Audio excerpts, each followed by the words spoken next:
Well, good morning. Welcome back to Sawmill.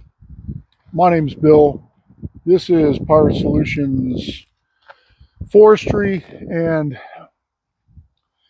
we're going to do some milling today on some more customer logs, and I got to give you a little update on a couple things that I found out. Mea culpa on my part, and my 2 cents on the roller guides. What are you looking at, Danny? For the roller guide upgrade that I did on the sawmill and an update on the newer system that's coming out from Norwood. If you haven't watched my videos testing these roller guides, you really should. And also, you know that I've been having an ongoing issue with my clutch. You know that I just ordered a new one. Here's my old one right here, because it was still working, but it got clunky. It actually got clunky to the point, and I'll show you what I'm talking about, because I think this is important. Hopefully someone is not going to do what I did, and if you do, you have this clunky problem with your clutch. I'm going to explain to you, I think, why it's happening. So what started happening with my other clutch, this is a centrifugal clutch. And basically what happens is when this motor starts spinning at a high enough RPM, the centrifugal force overcomes these 3 shoes and they spread out. And when they spread out, these springs hold them in. But when the centrifugal force becomes high enough, they overcome the tension of the spring, they spread out, and they contact this drum that freely spins here and is on a bearing. They make contact with it, and they tie this drum into the spinning force of this shaft from the engine. Now mine, when it's ice cold, and also you've got the open part of the drum here facing the elements, so to speak, so that sawdust gets in here and things like that. What happened with mine was, as it warmed up, when I hit the throttle, this would make a big clunk, and it would actually send a slack loop or a shock wave into this, and it started throwing belts on me.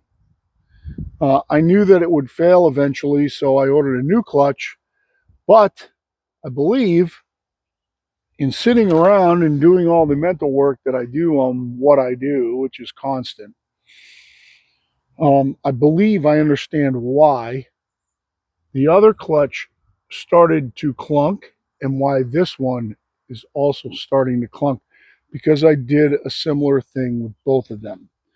So when I get done milling every day, I take my band off and I clean out inside here. And I had started cleaning, because the clutch was starting to clunk. I had started cleaning this, and I used to clean my ceramics with brake clean.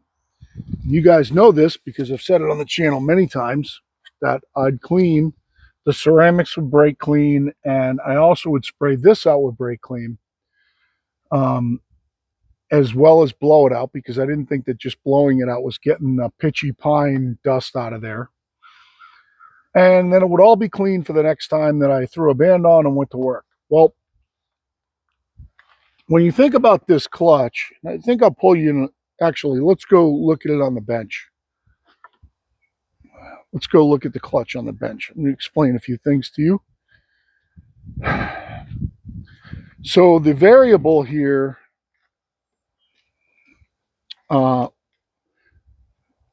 I had sprayed out that one with brake clean the other day. Want to keep it clean, want to keep it working good, and it started clunking a little bit. Not as much as this one, but a little bit. Now this one, granted, is a year old. Well, trying to put in a little bit of mental thought into this, at why possibly what was going on.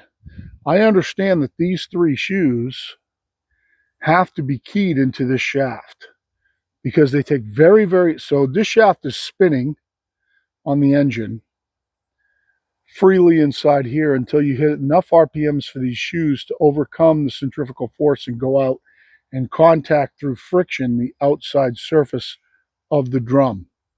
So we know that we can't lubricate it, because if we lubricate it and we get any lubricant on the inside surface of this, these won't stick to it and it will slip.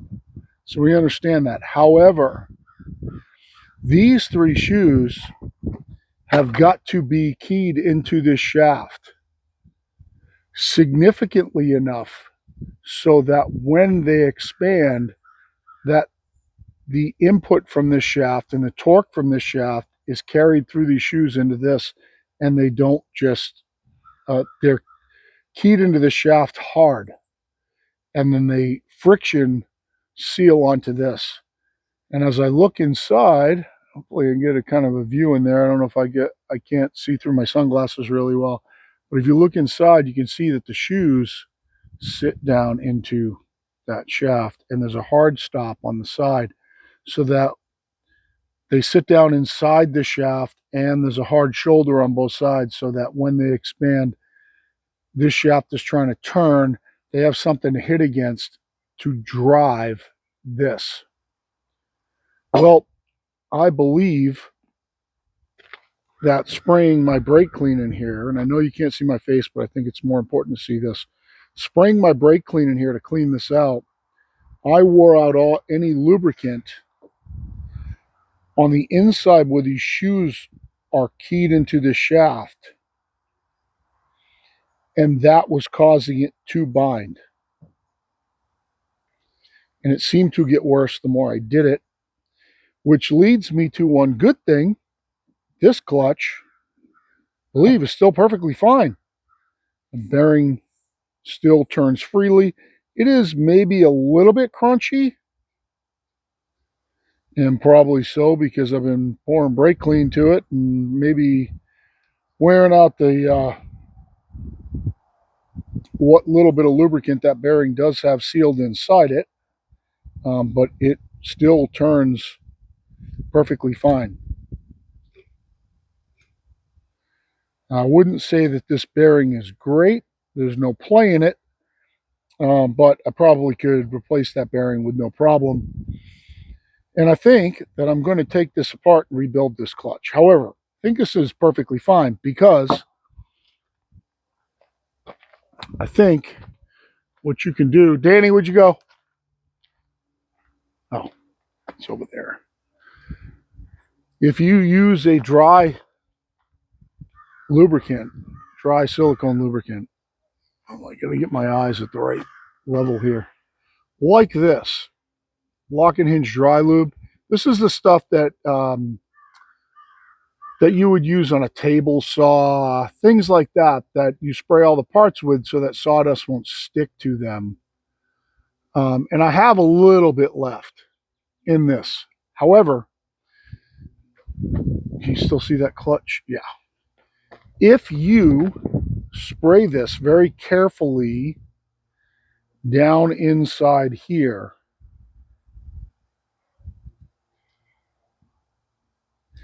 and you can see where it's keyed in,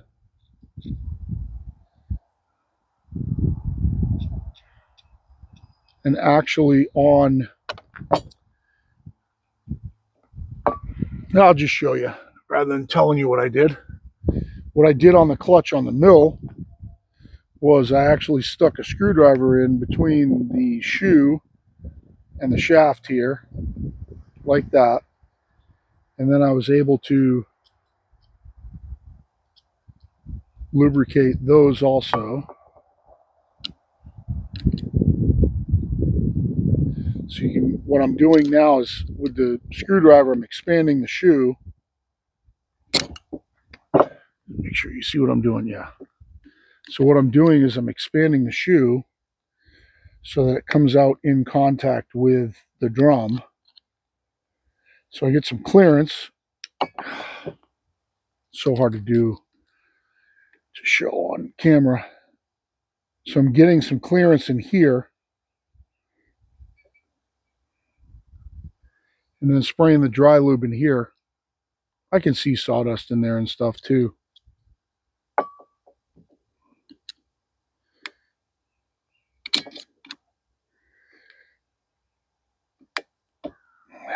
There we go. Now we'll have to get some more of this. Like I said, this is what I did on my clutch on the mill.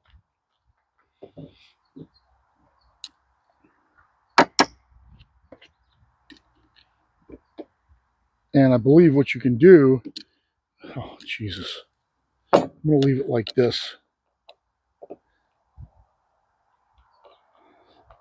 I believe what you can do is you can lubricate this with a dry lubricant without getting any of it on the clutch sealing surface.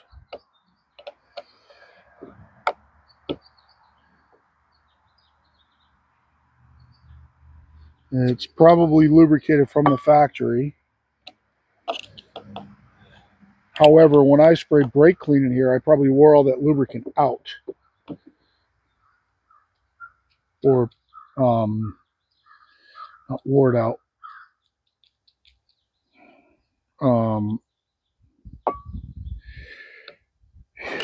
Dissolved it out. So by doing this, this will lubricate the brake shoes. The lubricant dries, so it won't collect sawdust. And it will make it with Teflon so that these should slide freely inside the keyway on the shaft and not clunk around. And I think that is a fix for what has been going on. I believe, just with what I did right there, that this clutch is perfectly fine. You could take the whole thing apart and lubricate the inside keyway as well, but I think that this spray dry lubricant will be fine to do what I'm talking about. And I would say that probably shouldn't spray that clutch out with brake clean it out. I thought what I was doing was I was doing the right thing, because I wanted to keep the sealing surfaces where the brake shoes expand. I wanted to keep those sealing surfaces clean, so that you would have that good seal, that good friction. I thought I was doing the right thing, and I think I made a mistake. I think what I did was I wore out all the lubricant inside the keyway, and that's why the clutch shoes were sticking. So, regardless, I have now lubricated that one. I used the screwdriver to, and maybe nobody's run into this except for me. I doubt that. I bet people have.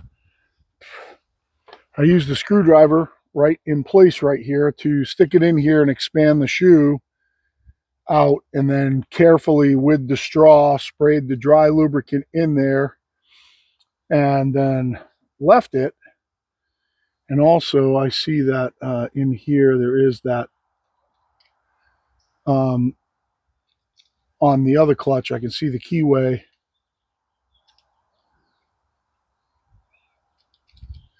And that is going to keep any lubricant off this drum so that it won't slip, and it will dry out and sawdust won't stick to it. And I believe it's going to make these expand and contract completely freely and work perfectly fine. So that's one thing. Mea culpa. I think I made a mistake. Let's move on to the roller bearing, the roller guides. If you haven't watched my video of installing these, I wish you would. Make sure your view is good, because this is the big one. It's your view over here. Yeah, you can see them both there.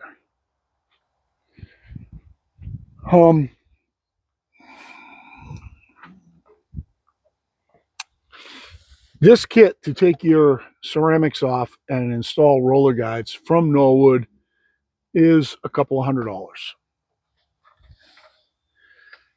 And it comes with these two shafts, these two roller guides, these nuts, and then a washer that goes inside here. And it also comes with stainless steel set screws here and here. Does not come with anything to do the water, which I did. I made up my own system here, covered that on the video. If you have not watched the video, please watch it if you want to make this installation yourself. My impression on these is that they are the best thing that's ever happened to this mill.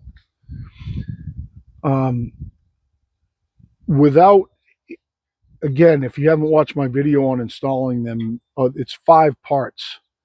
It only takes 5 minutes to put these in. To take the other ones out and put these in, it takes about 5 minutes. I did 5 parts on it because I got into the geometry of roller guides and a bunch of other things that you need to understand. However, these are not adjustable. They don't adjust this way, and they don't adjust tilting this way, which they need to, and they don't adjust on this up and down this way. Okay, but they need to do those things. They need to adjust up and down so you can adjust the down pressure on this roller guide, both of them. The down pressure on these should be about 1/4 of an inch. So with your band in here and these fully retracted so they are not influencing your band, when you put these on top of your band, they should push your band down fully tensioned about 1/4 of an inch. Somewhere between 1/8 and 1/4, but let's just call it 1/4 because that's industry standard. And then you should be able to adjust them to fine tune that to your bunks so that they're parallel to your bunks. So you should be able to fine tune both sides up and down. Now on this particular mill, it's not a big problem because you can fine tune the saw head through the cables to make these parallel to the bunks. The more important part is that they have somewhere between 1/8 and 1/4 of down pressure. And what that does is it creates rigidity in the band, and it traps the band from going up, and it traps the band because of the rigidity. You'd say, well, there's nothing down here to keep the band from diving. That's true, except it stiffens the band so much that it does control the band from diving. The next part is that they need to be adjustable for tilt. So this shaft tilting up and down like that, so that this surface, when it's riding on the band, makes the band horizontal to the bed. So let's just say if your bed was perfectly level, these should make your band perfectly level. And if it's not, then you should be able to adjust them, each one, just each one, to get your band level like this so that it's level, not pointing up, or the teeth. So the teeth would be facing the camera, not pointing up, not pointing down, but perfectly level, parallel to these bunks. So as it cuts into the wood, it cuts straight. This, by doing that, you overcome,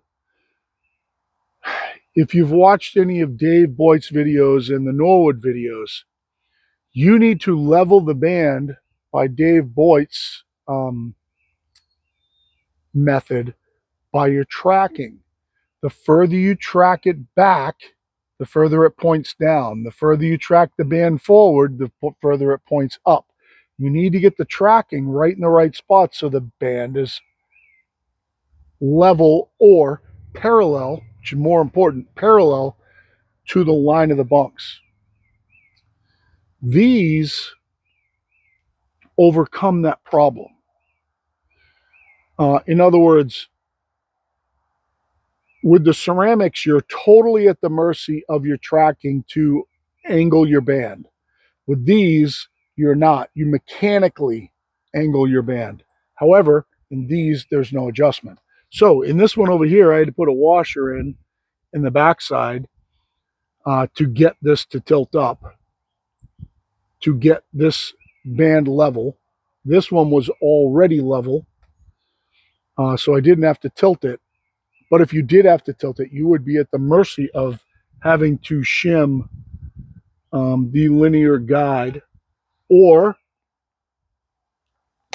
wallow out the hole so that you could put set screws in here to adjust it, but that would be a whole different world of problem. Or you could maybe put a washer on the back side of this bolt here and on the front side of this bolt here to try to get this to tilt. But something, you'd be at the mercy of that to try to get your band level without adjustment. This one was level, this one was not. I shimmed it and it is. And that left me with down pressure. This one had a quarter down pressure. This one did not. It had some down pressure, but not a quarter. It would actually stop spinning at full speed. And what I had to do was I wallowed out the holes in the bracket here and here. I measured how much I needed, wallowed out the holes with a Dremel so I could drop this to get my quarter down pressure and to make this equal with this to the bunks, and Bob's your uncle. Now I have this fully functional roller guide setup and it operates 100 times better than the ceramics. It's much simpler. It cuts better. I'm faster. Everything about this is great. Now, Norwood, like I said, this kit is about $200. You can install it in about 5 minutes, but then you got to tweak it. You can not tweak it. There is a guy at Plank Mills that didn't tweak it. He just put him in and ran it and says it's the best thing he ever did to his mill, and he's a commercial miller. Oh, good. He's sleeping over there. I tweaked it to try to get it right. Covered in my videos. There is one more adjustment that is important for blade life. And that is there's a flange on the back of this roller here. And that flange, when you put your band on and you track it right, and you adjust this, you can adjust this in and out this way, this flange should be approximately 1/8 of an inch behind your blade band. So your band rides on this last rim of the roller right here and stays 1/8 of an inch away from this flange. And when you put high pressure on the band pushes backward and comes up in contact with this flange. What is considered common and smart in the industry, sawmill industry with roller guides, is that these rollers are angled slightly like this. So I'm going to exaggerate, slightly like that, so that when the band comes across, it comes in and it pushes backwards. It comes into contact with the roller here on the outfeed side and not here on the infeed side. And it's very, very slight. They just want it twisted a little bit to push this shaft that way, like this, so that when the band pushes backwards, it contacts the flange over here, but not over here. And that is so that this side of the flange, as it's rolling, doesn't dig into the back of the band and create heat.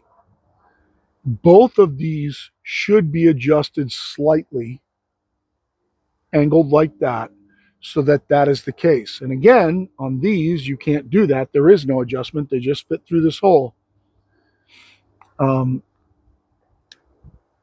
And what you can do on this one, if you use this kit, is skew. You can loosen the 3 bolts on the top and skew it So that happens before you set the throw in and out. Or you can set the throw and then see what it looks like and then skew it if you need to. This one, you're kind of more stuck in place. You really can't do a lot with it. Um, but that's the setup, the way it comes. The other thing about these is they are not greasable. They did drill and tap them for grease zerks. Hopefully you can see that. But they are not cross-drilled, and they put sealed bearings on these. A better setup would be sealed bearing with only a seal on the outside and a bearing in the back with only a seal on the inside, that side.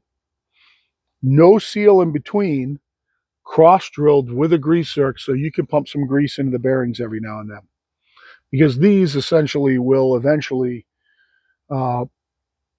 wear out the grease. Now, when they wear out the grease before they round over, that's another reason why you need adjustment in tilt like this, is as this guide wears, your band's going to angle down. They're going to wear more on the outside here than they are on the inside.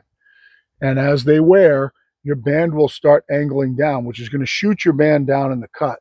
And you should be able to angle this up to overcome that if that happens. But grease zerks, this particular shaft, you could, like I said in my videos, you could take a measurement to where the middle is in between the bearings. You could cross drill it. You can just stick a grease zerk in there. It's already tapped to put a grease zerk in it. You could take these and take the bearings out and just take a knife and pull the seals off the inside, put this thing back together and put them in so you can grease them. But when you look at like Cooks and some of these other higher end soft mills, when they talk about these, basically what they say is that once you get them adjusted, you don't need to adjust them again, because if this gets worn, don't adjust them. Take them off and buy new ones, because they're not super expensive. And if you're sawing that much, you've already paid for these. So don't mess with your adjustments. Just buy a new set of rollers. And I think the same thing with the bearings. Can you replace the bearings? Sure. Should you replace the bearings? If you're sure that this surface is true. Now, I could true it up on a metal lathe, but by truing it up on your metal lathe, in this unadjustable setup, you lose down pressure. You're making this smaller. So you're going to lose some down pressure. A little bit, not much. But we don't want to do that with this setup because it's not adjustable. Here's the kicker. With all that said, Norwood has come out with a new setup. And they just released it. If you look up on Norwood's site, HD36, I think it's 4-axis adjustable roller guides. See the 4-axis, just put axis adjustable roller guides and it'll pop up. And that comes with these shafts, all this stuff, and a new trunnion system here for both sides, which allows you to adjust this shaft. That is the way to go. Now that setup's about $380. What's my feeling on that? If you are scraping dollars and cents and you can afford the 200 something for this setup, is it okay? It's more than okay. As long as you follow the things that I say and tell you that you need to do, and you get yours as close to perfectly adjusted as you can with shims and all that stuff, it's way more than worth it to just use these. This is way better than the ceramics, given everything that I've said about what you need for down pressure and adjustability. The extra $100-ish to go to the fully adjustable setup makes this mill in a different class than what it is currently. It turns it into something else.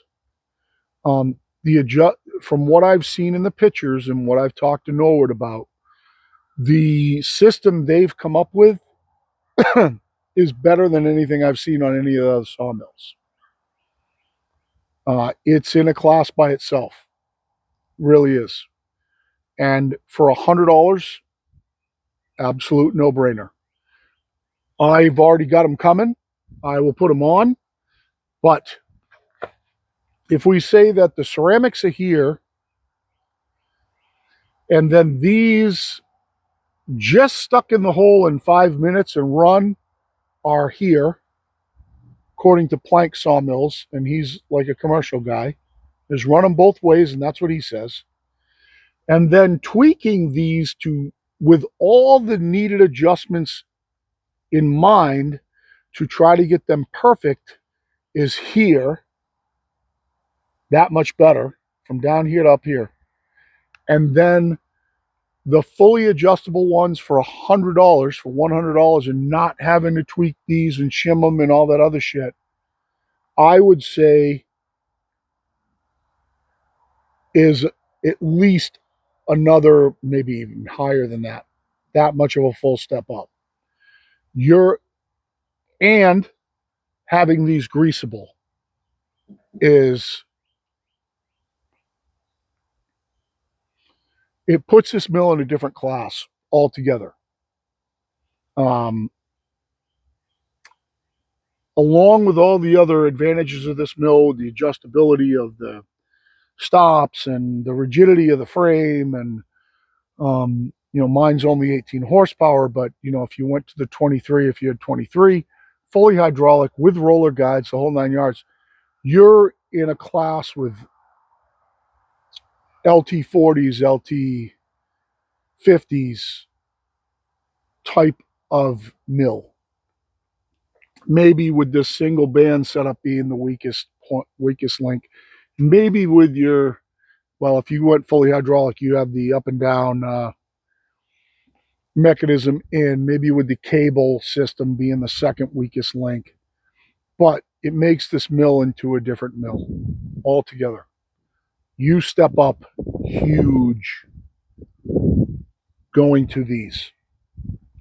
The quality, now you guys have seen me, if you follow me, you've seen some of the stuff I've done with the DRO, cutting custom orders like the 9/16 order, and all that I cut with the ceramics on, where I got it really super accurate and cut some really, beautiful fence boards and everything. So with the ceramics, you can get them set and you can cut nice stuff. The problem with the ceramics is when you go big. The ceramics, when you go big and you put a ton of pressure on the band, the guide system moves. It's just what happens. It moves. And that creates a whole set of problems. And what it does is it creates a problem where every single time you come out and you put your band on, when you go to start your day, you got to adjust your ceramics. This, there's no adjustment. It's static. I throw a band on, I tighten it up, and I go to work every day. It's the same thing. As long as the band's tracking right, some bands stretch a little bit. Some bands have been sharpened 5, 6, 7, 8, 9, 10 times. 5, 6, 7, 8, 9, 10. 3, 4, 5 times. Some bands, the metal's worn and they don't track exactly the same. Every now and then you throw a band on, but it's every now and then. It's not like the ceramics where you got to adjust it every time.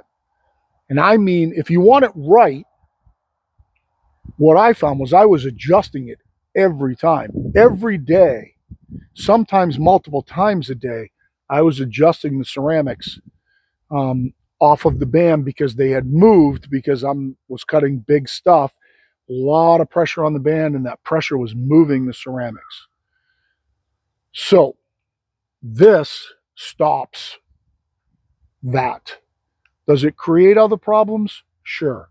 Are these going to wear? Yes. Are the bearings going to wear out? Yes. Are your ceramics going to wear out? Yes. Are your ceramics going to chip? Yes. But are you going to have to adjust these? Not for a long time.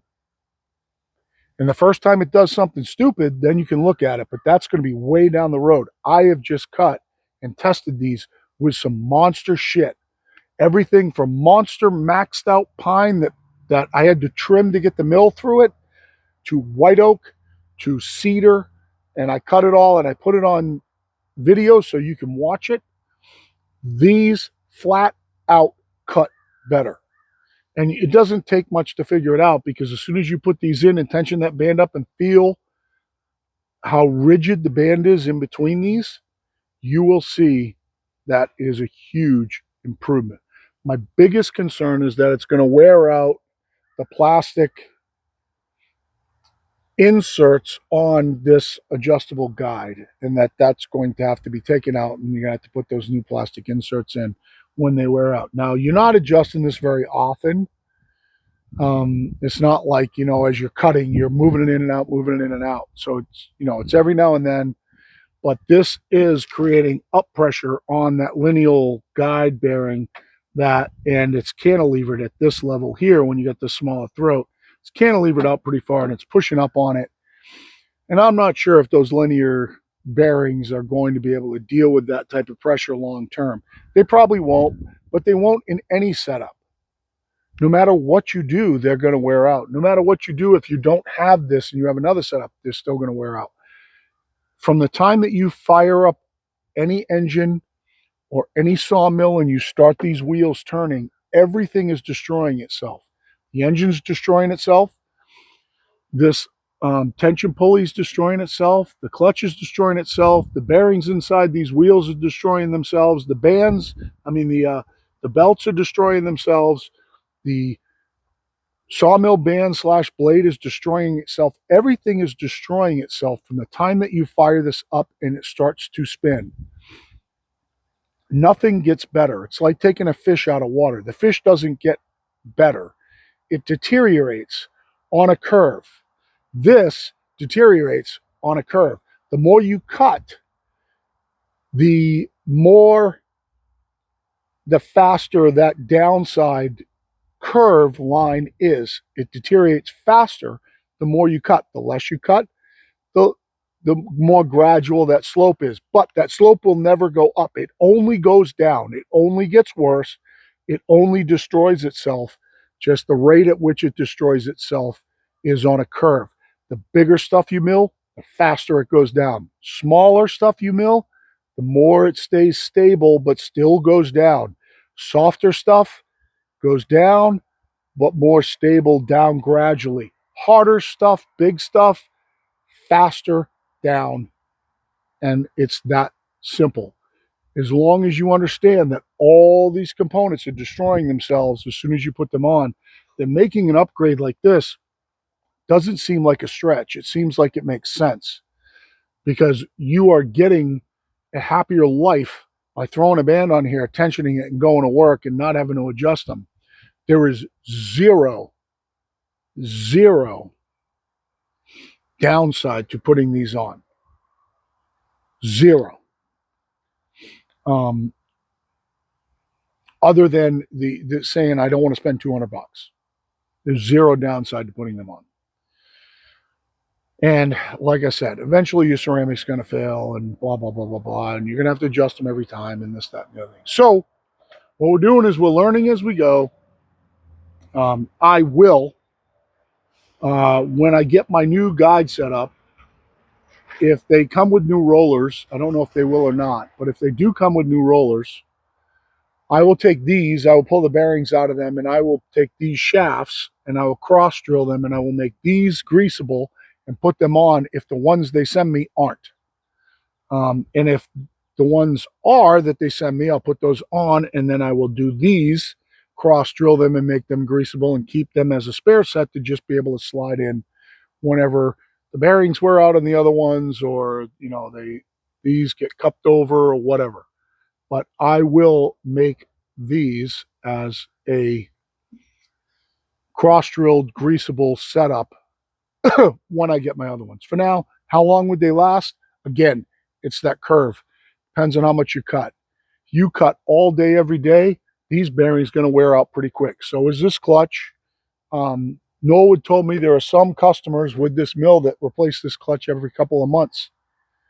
They're cutting a shit pile. They got guys out working, a swamper and a cutter out working, milling non-stop all day, every day. That's not me. I wish it was, but I'm by myself. I'm a one-man show. Do I mill a lot? Yep. Do I mill big stuff? Yep. I mill shit piles of big hardwood and work by myself, and I'm wearing out clutches. Somebody that mills every now and then, a woodworker who's just looking to resaw or cut something that came down in the yard, this might last 4, 5, 6, 7 years. It might last 20. I had guys answer me on the Norwood page say they haven't replaced their clutch in 20 years. So this clutch is $80 too. I keep seeing on Norwood's page, oh, the clutch is $400. No, it's $80. That's what it costs. And I believe I've uncovered the reason why it's clunking around. We're going to test it. I'm going to start testing it today because I'm about to throw another white oak log up on this and cut it. And we're going to see if it starts clunking around. I don't think it will. I think me spraying the brake clean in there to clean this out got rid of what little lubrication there was in there. And then I think it started sticking, and that's why it was clunking. And I believe my other clutch is still perfectly fine. So I have two now. So technically this cost me nothing. I just have a backup. And also when I did throw this guide belt and I replaced them when Norwood sent me new ones, there was nothing wrong with these belts. This one from banging had pushed the collar back and had thrown this out of alignment through the belt. It was not the belt's fault. The belt was not worn out. So now I have another set of belts also. And I also have a set of ceramics that I could throw in here in 5 minutes.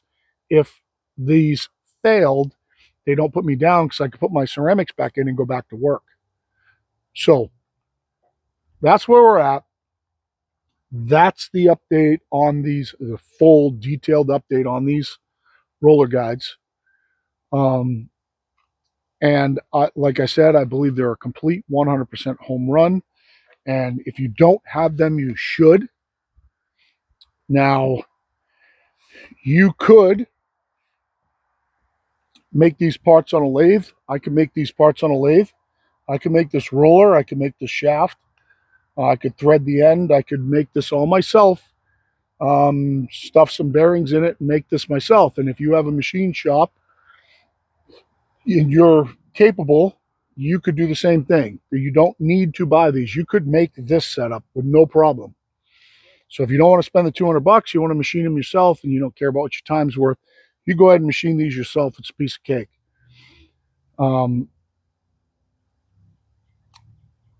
Could you get rollers that harden from Cooks or Wood-Mizer? Sure, you could, as long as the shaft diameter is the same, the outside diameter is the same.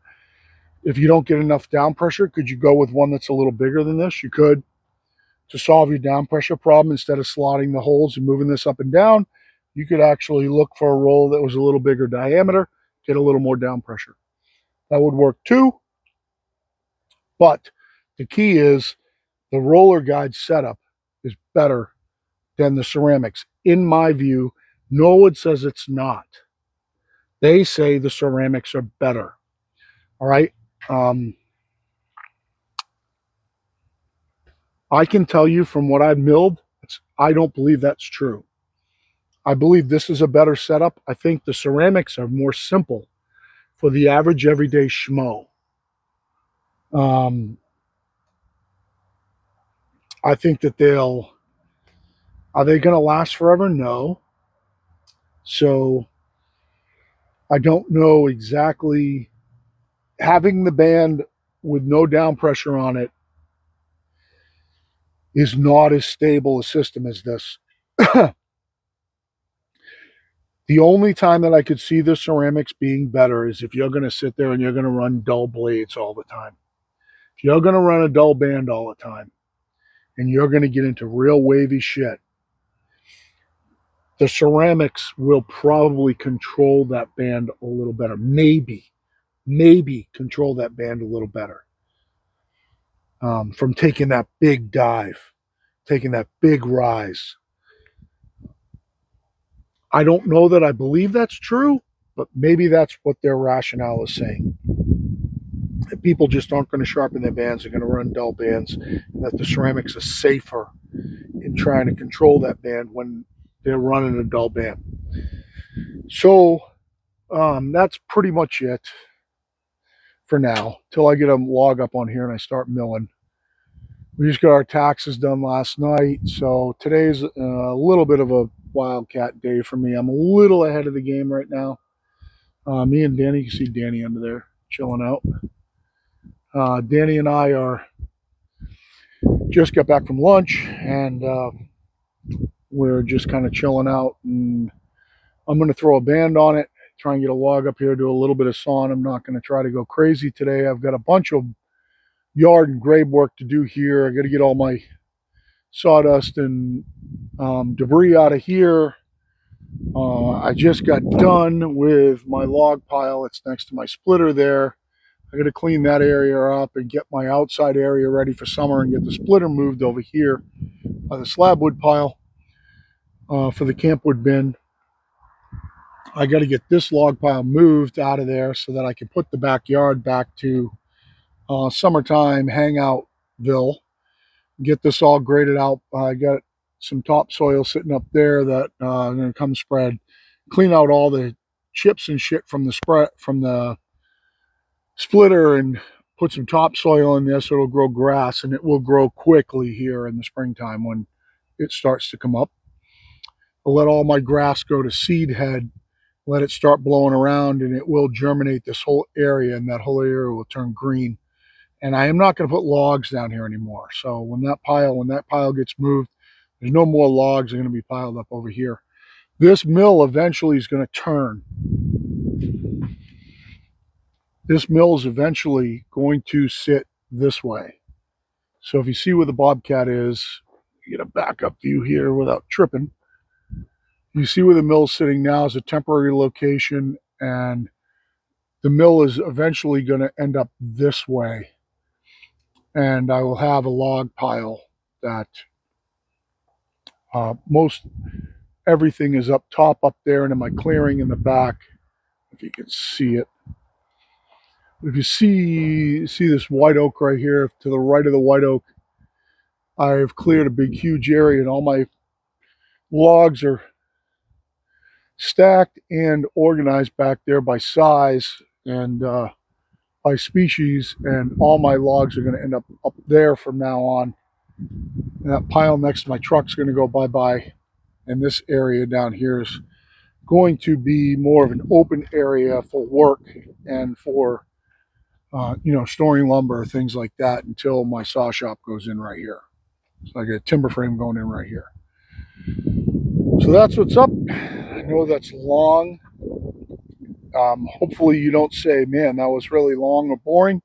Hopefully you say that what I tell you is detailed. That's what I want. I want to be detailed and truthful to tell you what to expect. I'm not trying to sell you anything. You can make those guides. So if you have a lathe, a metal lathe like I do, you can make those guides. You don't need to buy them. I'm not telling you need to buy them. I'm just telling you that they're better than the ceramics. Can you keep running the ceramics? Sure you can. Absolutely no doubt. I could have kept milling with the ceramics forever. And it would have been frustrating, and I would have kept adjusting them. Like, you get good at it after a while. Those roller guides make it more fun to come out here. It's more fun to mill. And what I find, one big thing I found, one of the biggest differences, and nobody's going to be on for this and shame them for not, because I'll tell you one thing. The biggest difference between those roller guides and the ceramics is when you get a blade that's marginally dull, it still cuts true with those roller guides. I'm not talking about one that's totally wiped out and dull, but one that's starting to get dull. It still cuts true with those roller guides and doesn't make waves. With the ceramics, they start waving all over the place. So you can cut longer on a band with those than you can with the ceramics. Norwood's view is exactly the opposite. They say the ceramics build up less heat, so your bands last longer. I don't believe that for a second. I'm cutting on bands now, and I'm putting board feet through bands now, cutting faster, more with those unadjustable ones than ever with the ceramics. It's not even close.